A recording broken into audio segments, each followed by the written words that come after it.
it meant a great deal to me to have this opportunity to be here to celebrate the anniversary of Roe v. Wade with all of you. After all, it's been 43 years, and we know that there is an enormous amount of work still ahead. But I'm glad to be with people who are on the front lines of freedom and dignity.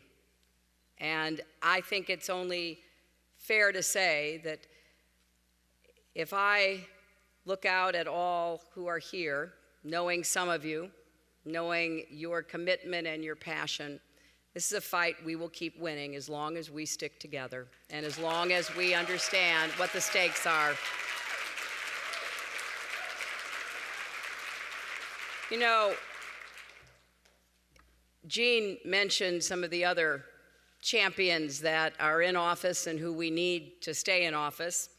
I too am really pushing hard to make sure that Annie Kuster is back in the Congress with her voice and her determination, and that New Hampshire return Carol Shea Porter, and that your governor and my friend, Maggie Hassan, joins Jean in the Senate, where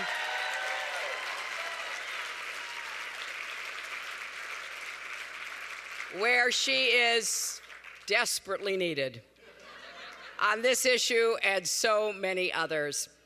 I want to thank Elise Hogue, who was out here. She has been a great advocate.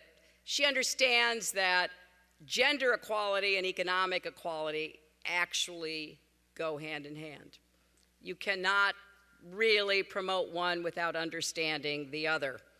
She's a woman after my own heart, because so much of what we are fighting for, what NARAL stands for, is the very simple proposition that all women deserve to have their rights respected. All women deserve to have access to the health services and choices they are entitled to.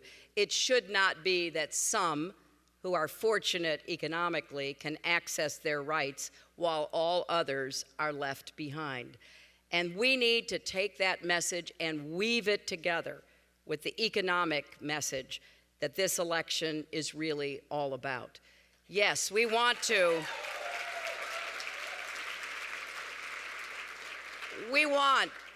get the economy working for everybody, not just those at the top. We want to get incomes rising. But those of us in this room also know that human rights, civil rights, women's rights matter. And there is no more important issue than reproductive rights. And I am thrilled to have received the endorsement of NARAL Pro-Choice America. Because as Elise pointed out, this is no ordinary year. The stakes could not be higher. You are watching the Republican candidates come through New Hampshire. To a person, they are vowing to overturn Roe v. Wade, to defund Planned Parenthood, to support actions by states like Texas to further constrict the rights of women. So among the many issues that I put at the top of the list that will be decided by whoever the next president will be, women's rights and reproductive rights are as high a priority as any other. And I believe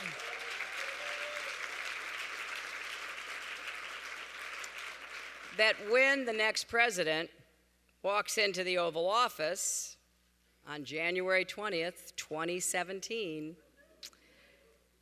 that new president will face a myriad of challenges. Some we know about. This is one. Others are not yet clear. And that's why we need a president ready and prepared to take on all aspects of the job. I come to my commitment to women's reproductive rights like so many people do, from actually listening and watching the very difficult decisions that so many are faced with, not just here in our own country, but around the world. When I was First Lady, I traveled to many places. I went to Brazil, and in Northeast Brazil, I visited a hospital. And I remember talking to the doctors there who told me that in that very large, sprawling hospital, half the patients were women rejoicing over the birth of their children, and half were women fighting for their lives because of botched abortions. And that doctor looked at me and he said, if you are rich enough in Brazil, you will never know about this because you have your choices. I also went to Romania, and I visited with a number of women activists there who told me what it was like to live under the communist dictatorship that had been toppled. For women, it was especially grim because the dictator decreed that all women should have 5 children, and then set up a policing system to make sure that when a woman got pregnant, she delivered. It got so bad, one of the women told me, that in your place of employment, when you were pregnant, and oftentimes that information would be known by your employer almost immediately because doctors were forced to share that information, you would be subjected to a forced examination on a periodic basis. Hearing these things that happened not in ancient history, but in the last 20, 25, 30 years should reaffirm our commitment to these basic rights. When I went to Beijing in 1995, I spoke out against the Chinese policy of forced abortions. And we fought so hard to make sure reproductive rights was in the platform for action.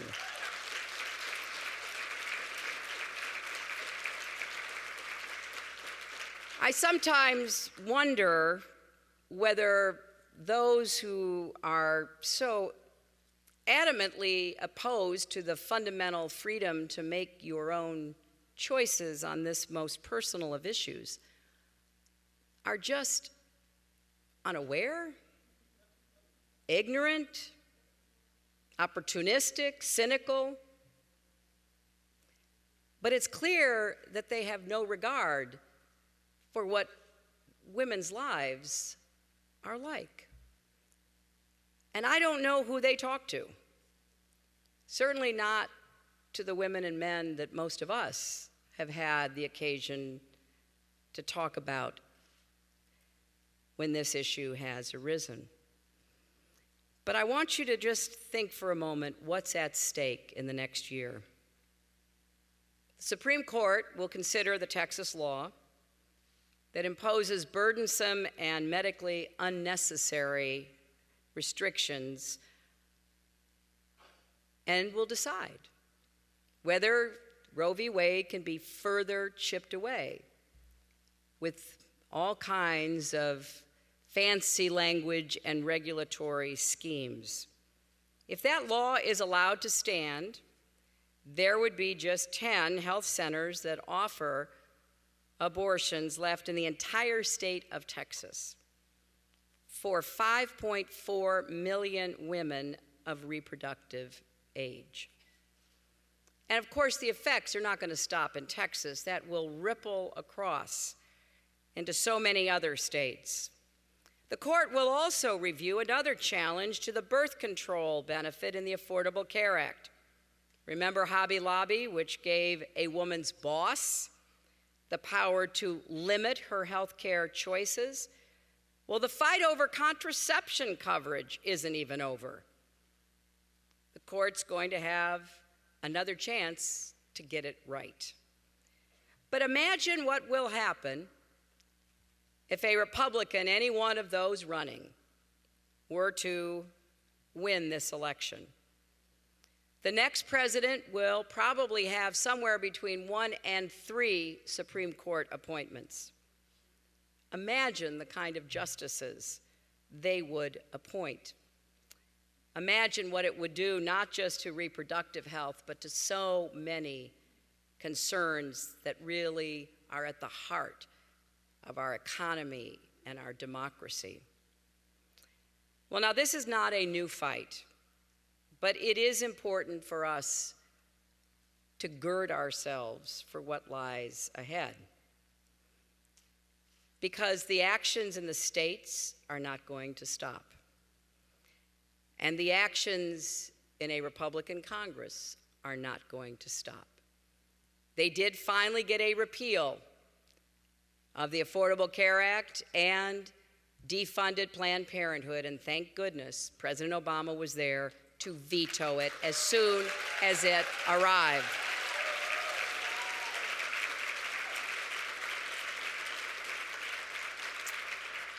So Elise is right. We all need a champion in the White House.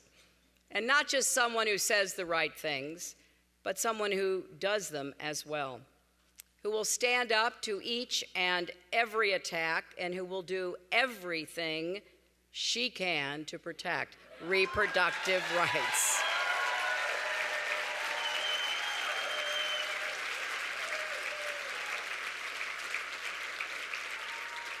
And you know, that does mean that we need somebody in the Oval Office who really understands that NARAL and Planned Parenthood are not part of the establishment.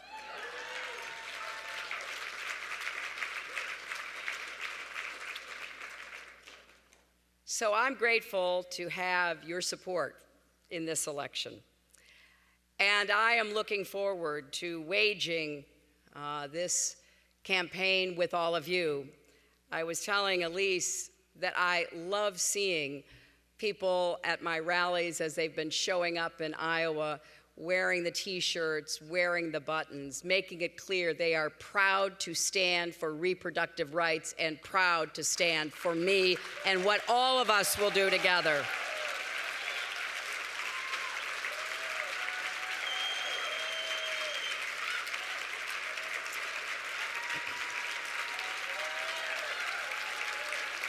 So,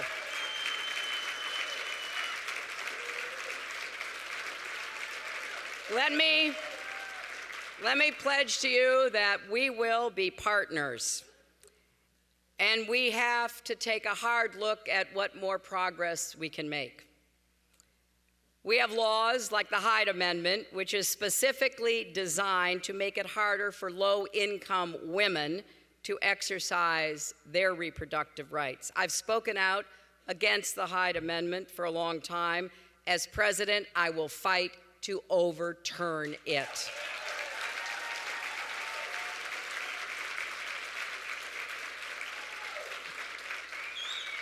And I will also be looking at how we can better interpret those restrictions that still exist to help provide reproductive health care to women around the world who are literally dying for the lack of it. So there is much that we have to do, and I think it starts with defending the Affordable Care Act. You know, there are two schools of thought, one that wants to repeal it, which never will tell you what they would replace it with, one that wants us to start over to try to achieve a single-payer system. Look, the law is working. It is making a difference in the lives of Americans. More than 18 million now have coverage. We can't go back to the days when insurance companies called all the shots, including discriminating against women by charging us more for our health care than they charged men.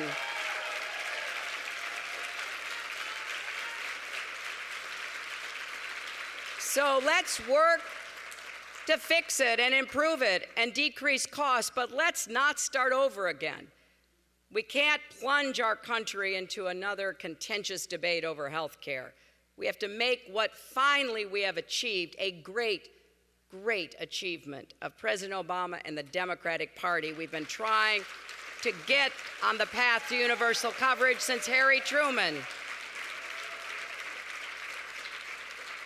So I just have to say that when I talk like this, the Republicans always seem to find a way to say that I'm playing the gender card. Look, if fighting for equal pay and paid family leave and women's reproductive health care is playing the gender card, just deal me in and let's get it on.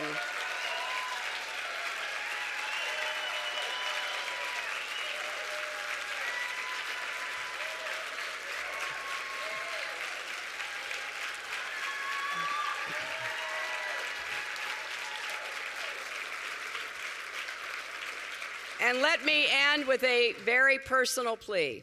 I need your help in this campaign. I need you to be my champions as we move toward the primary. I've asked the same of our supporters in Iowa who understand what's at stake and know that we've got to show clearly that not only are we championing together these causes, but we can turn out voters as well. And this will be especially important here. I know what it's like to run from behind in New Hampshire. And I know what it's like to come from behind and win in New Hampshire. So let's go make that happen on February 9th. Thank you all very much.